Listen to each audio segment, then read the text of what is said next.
please join the YouTube channel, The Rational National, with David Doyle. He's an excellent commentator. If the Democrats had listened to his commentary and followed it, I'm sure they would have won the United States Senate and many, many more races. He understands about the Southern strategy, okay? And I say to all of you again, please go to Dr. King's speech, his speech of Selma to Montgomery on March 25th, 1965, all right? Where Dr. King basically says, listen, in the 19th century, after slavery, blacks and whites voted together, and then they brought in what? Jim Crow segregation to stop them from voting together because because people had the same interests. All right, people were not concerned about the color of their skin, and they were concerned about economic issues. But then they brought in race once again to divide and conquer, and that's part of the Southern strategy. I also mentioned in a video before this that don't forget 1619 when the first Africans came to this country. Basically, they were indentured servants. The famous case of John Punch, 1620, where John Punch, an African American, was an indentured servant along with two white indentured servants. All three of them ran away. When they got back, the judge said to the two white ones, "You have 5 more years of indentured servitude." And to the black person, they said, "Well, you're going to be a servant to your master for the rest of your life." And that's one of the documentations of slavery beginning here in America. That's a Virginia case, John Punch, 1620. All right, that's all part of the Southern strategy also. What's the Southern strategy? To divide people based upon race. That's why the Republican Party is so powerful right now. Now also, when you look at the modern Southern strategy with Nixon, etc., go back to 1964. Check out Mrs. Fannie Lou Hamer and the Mississippi Freedom Party, okay, and the 1964 Democratic Convention in Atlantic City. All right, all right. Again, go to the page, the Rational National, and join that channel. Join that channel. You know, if you look at this election, progressive incumbents in swing districts overwhelmingly won re-election. It's been a while since I've checked in with the ladies at The View, but I came across this segment on the left versus Joe Biden and was shocked at how reasonable they were. So usually when I cover this show, it's because of their massive impact on millions of people, and I have to correct a lot of the misinformation that is put out there. And it's not necessarily their fault. These people aren't, politicos. They get their information from CNN, MSNBC. But because of that, they often parrot talking points that have no basis in reality. But this segment was actually good. So I have a few clips to show you here. Let me start with Sarah Haynes on her thoughts. Now that Joe Biden is our president-elect, some progressive activists and politicians who supported him want to make sure he includes people in his administration who represent their interests. So what does this mean? Should we trust him to put forward? Okay, what's wrong with that? It's called politics what? 101, all right? President-elect Biden would not be there without what? Without the African-American congressman from South Carolina, Congressman Claiborne, right? Who basically said, in a nutshell, is not his words, but in a nutshell, hey, listen, Biden can win, all right? He can win. And Bernie can't win at this time, okay? Senator Sanders can't win, but Vice President Biden can win, and the African-American community went along with that. And yes, President-elect Biden did win. Sand? And see what he does, or should we just give him a list of stuff we want done and go from there? Sarah, I'll start with you. What do you think? Well, Biden's at the top of the ticket, so it is up to him. That's what he was voted to do. And I think a lot of people who voted for him wouldn't have necessarily voted for a Bernie Sanders. So it was his more moderate views that I think secured a lot of that victory. Now, Now you're going to hear David Doyle say, no, people voted for Biden. He'll have a chart together showing you exactly the reason why people voted for Vice President Biden. All right, it didn't have anything to do with moderate or anything like that. In fact, the progressive issues won down in Florida, right? They voted for Trump, yes, but at the same time they voted for what? $15 an hour minimum wage. make up a huge part of the Democratic Party. So I definitely think they have a place at the table. They just shouldn't be hosting the whole dinner party. I like the idea of them pulling some of his ideas. I think there's a place for them to contribute. One of them is working wages. We saw in the whole dinner party will help you win back a majority in the United States Senate as well as in the United States House of Representatives, because progressive issue, listen, people love Social Security, right? Where'd that come from? FDR, right? People love Medicare, right? Where'd it come from? Came from what? JFK and LBJ, okay? So the programs that people love in our country have come from what? The Democratic Party and the Progressive Democrats. Go back and look at Reverend Congressman Adam Clayton Powell Jr., the first African-American congressman from the state of New York. He physically looked like he was white, but he was African-American. And in fact, when Dr. King was in diapers in the 1930s, Reverend Powell helped integrate New York City, 125th Street, which was segregated.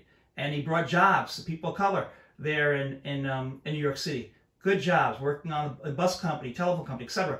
Read the book Atom by Atom and read your history. I say that, I'll say this. When he became the chairman of the Education Labor Committee, he passed all the social legislation that we love today. I don't have time to go into that right now, but do your history, do your reading. Lord, that the state went Republican, but on that same ballot, they voted through a $15 minimum wage by 2026, I think it was. So it shows that the party of the working class needs to speak to those working class people that are sometimes voting Republican. I also think student loan forgiveness is an area where we can all get on the same page.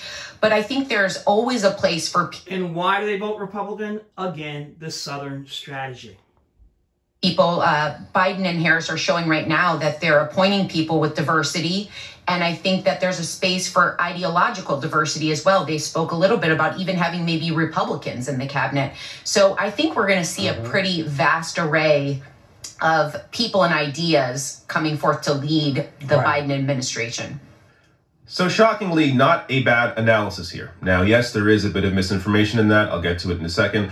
But discussing how Florida voted to raise the minimum wage while voting for Donald Trump over Joe Biden, definitely worth mentioning. Donald Trump, of course, did not support raising the minimum wage to $15 an hour, though Joe Biden did, yet he barely discussed it on the campaign trail. Of course, the Democratic Party needs to do a much better job at speaking to working class voters. Student debt forgiveness, actually bringing this up and discussing it as if it is an obvious idea. This is how this topic should be discussed in the press, in the media. So it's good to see The View helping to mainstream that idea.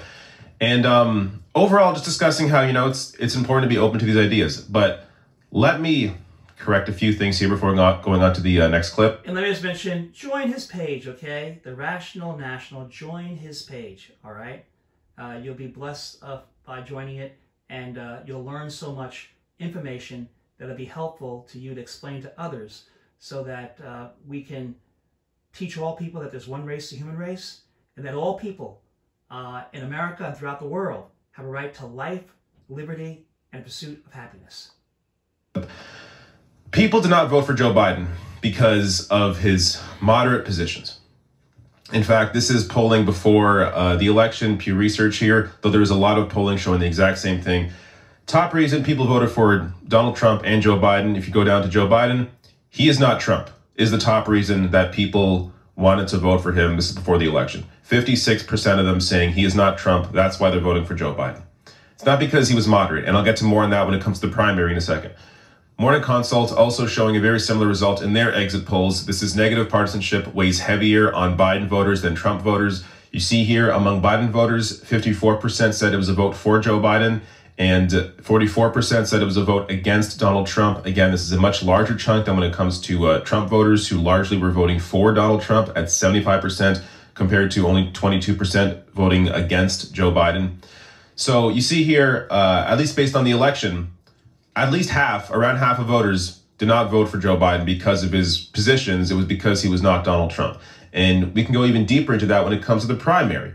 As in the primary, all the states that Joe Biden won against Bernie Sanders, those states in those same exit polls said they support single-payer healthcare.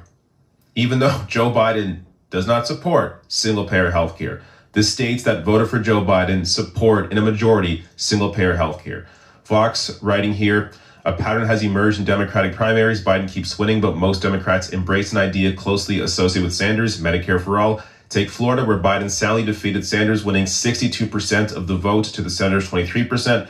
It was Biden's biggest win of the day and one of his strongest showings in the primary so far. But even there, 55% of primary voters said they support a government plan for all instead of private insurance, as compared to the 33% who opposed such a shift. In Illinois and Arizona, Biden won a smaller but still commanding victory, yet 61% of Illinois primary voters and 58% of Arizona primary voters prefer a government plan to the current system. And if we go to NBC polling on this, again, very similar result here. Support a single-payer government health insurance plan for all. Again, this is during the Democratic primary. You see in Mississippi, Tennessee, Virginia, Alabama, all these conservative states, a majority of voters, even though they backed Joe Biden over Bernie Sanders, a majority of voters support a government health insurance plan for all. So again, people voted for Joe Biden not because they liked his moderate approach, but because the media told them that Biden was more electable. That is the only reason Biden got the kind of support that he did. That, and of course, the familiarity that people had with Joe Biden already being Barack Obama's VP. There was a comfort in that people may have not had with Bernie Sanders because they were because Bernie was more of an unknown to them. So Biden being the safe choice in that sense, that's why people backed him, not because of Biden's moderate positions. But now let's get to the second clip where we're going to have Joy Behar and Sunny Hostin discuss their thoughts on this. Well, the progressives have very good ideas, and the American people agree with the progressive ideas. They want health care to be affordable and readily available. They want somebody to take care of the fact that the climate is changing and to have respect for science. They want allocation of funds, I would think, if presented correctly, and not that you defund the police, but that you reallocate funds so that you have social workers and other important people dealing with problems like that. Well, you know, I certainly think that it should reflect not only the composition of our country in terms of diversity, but it also has to reflect the voters' values. And I agree with Joy in that, you know, if you look at this election, progressive incumbents in swing districts overwhelmingly won re-election. Every incumbent that supported Medicare for all and co-sponsored Medicare for all in a swing district kept their seat. And also these progressive people, you know, that are calling them progressive ideas or socialist ideas, those ideas won convincing victories across the country, including in purple and red states. Voters in Florida, as Sarah mentioned, passed a $15 an hour minimum wage. 4 states legalized marijuana. There was a poll that a majority of Americans support progressive policies, which are higher minimum wage, free college, paid maternity leave, government funding for childcare, tuition-free college. And so really, I think that this administration needs to reflect those views because America has spoken. Those are the views that America supports, not this sort of conservative right-wing agenda. That's just not true. Right. This was... Now, let me just stop a second before he gives his commentary. Listen, my wonderful people. Jesus, in Matthew chapter 25, all right? Matthew chapter 25, okay? Turn to that, okay? Matthew chapter 25, all right? I want you to look at it for yourself, okay? It's not me saying it, it's Jesus, all right? So, listen, Jesus is our personal Savior, and He's also the social action Savior, okay? Yes, He forgives us of our sins and gives us brand new life. But then Christ also said in John 10:10, I'm come that they might have, the second half, I'm come that they might have life and have it more abundantly, okay?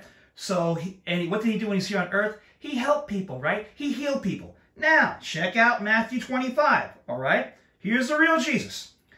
Then the king will say to those on his right hand, come, you blessed of my Father, inherit the kingdom prepared for you from the foundation of the world. What are you supposed to be doing if you're a true Christian? Or even if you're an atheist or agnostic and don't believe in God or anything else, right? What should you be doing ethically here on earth? Here's what we should be doing. Here's what Christ says that you, supposedly Christian person, and not just going to church person, you're supposed to be doing this. He says, for I was hungry, you gave me food. Food insecurity, right? He said, oh, you gave me food. I was thirsty, you gave me drink. I was a stranger, you took me in, homeless, right? I was naked, you clothed me. I was sick, and you visited me. In other words, I gave you I worked for universal health care, Medicare for all. I was naked and you clothed me. I was sick and you visited me. I was in prison, you came to me. The prison pipeline, ending that. So all people have a right to life, liberty, pursuit of happiness here on earth. Here's the point I'm trying to make. And that is that if you say that you are that you love God, then you have to and you love Christ, then you must be for programs that help to elevate lives, to make life better, to uplift people. All right, that's what it means to be a Christian. Okay, and so what you're seeing here, these programs, what are they? They're really modeling off of Matthew chapter 25 and the two greatest commandments: love God and love your neighbor as you love yourself. Okay, love your neighbor as you love yourself. Okay, and who's my neighbor?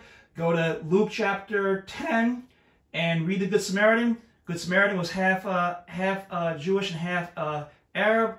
The minister messed up, the deacon messed up, but it was a Samaritan who showed compassion on the person in need. And then when they asked, Christ asked, well, you know, which person was neighborly? And the person said the one that showed compassion. Well, that's what we're supposed to do. Show love, compassion, concern. Not only here in America, but throughout the entire world. Here we go. Oh, sorry. Shockingly awesome. You have here a mainstream show with millions and millions and millions of viewers in homes of people that are largely disconnected. Again, please join his page. Please join his page. The Rational National. The Rational National. Join his page. He's excellent. He's excellent. Again, the Democrats had followed his advice. They would have won the Senate hands down and gained more seats in Congress. The House. They lost seats in the House. All right. The typical political discussions. You have these people at home absorbing these facts, these actual facts. A little bit. This was shockingly awesome. You have here a mainstream show with millions and millions and millions of viewers in homes of people that are largely disconnected from the typical political discussions.